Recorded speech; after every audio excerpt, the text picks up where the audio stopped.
आदरणीय श्री मोदी जी की जो सरकार है उसमें 28 कैबिनेट मंत्री हैं। जो सरकार के मंत्री होते हैं, मेरा आप सभी लोगों से निवेदन है कि जो सरकार की नीतियां तय करने का काम करते हैं वो कैबिनेट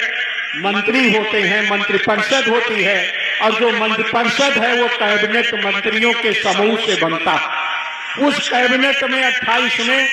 मेरी जानकारी के अनुसार केवल एक भूपेंद्र यादव के अलावा कोई भी पिछड़े वर्ग का प्रतिनिधि शामिल नहीं है। इस बात को आप लोगों को देखने का काम करना।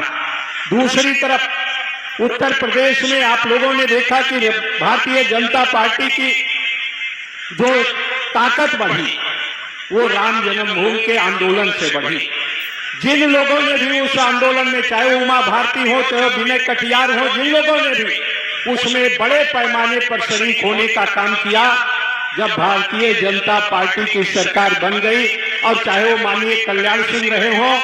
जब सरकार बनी तो इन लोगों की बड़े पैमाने पर उपेक्षा करने का काम, उनको साइड लाइन पर कर देने का काम भारतीय जनता पार्टी की सरकार ने किया। उत्तर प्रदेश में भी 2017 में जब चुनाव हुआ था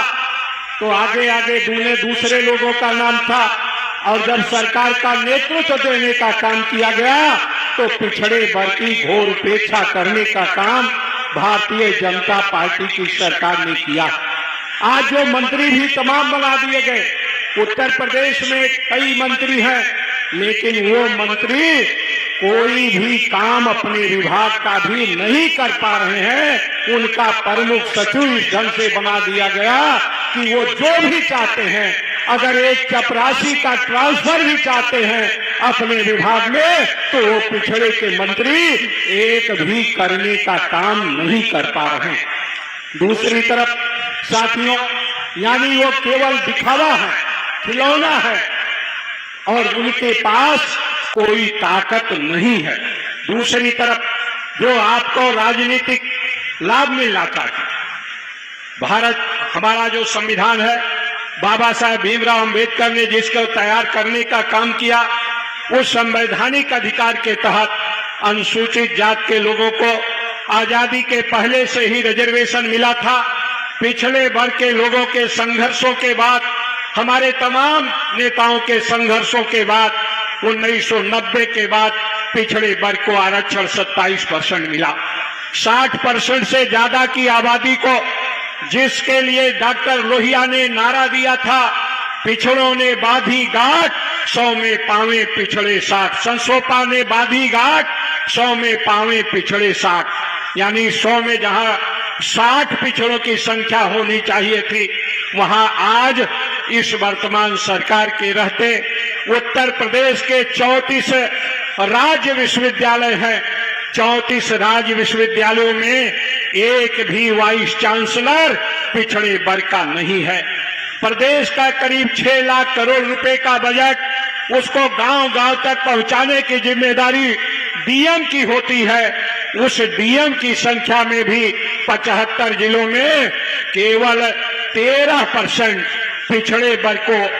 अवसर मिला है और 5% मात्र अनुसूचित जात के लोगों को अवसर देने का काम किया गया है। इस तरह से ये भारतीय जनता पार्टी की सरकार ने पिछड़ों की हकमारी करने का काम किया गया। दूसरी तरफ जहां 60% की आबादी पिछड़ों की है, हमारा जब बजट प्रस्तुत होता है उस बजट में पिछड़ों का जो हिस्सेदारी है वो नाम मात्र को होती है, लेकिन उसमें भी जो अनुसूचित पिछड़ी जात के छात्रों की छात्रवृत्ति और उनकी फीस की प्रतिपूर्ति होती थी, पहले हो रही थी, माननीय अखिलेश जी की सरकार में हो रही थी, उसके पहले भी हो रही थी, लेकिन भारतीय जनता पार्टी की सरकार बनने के बाद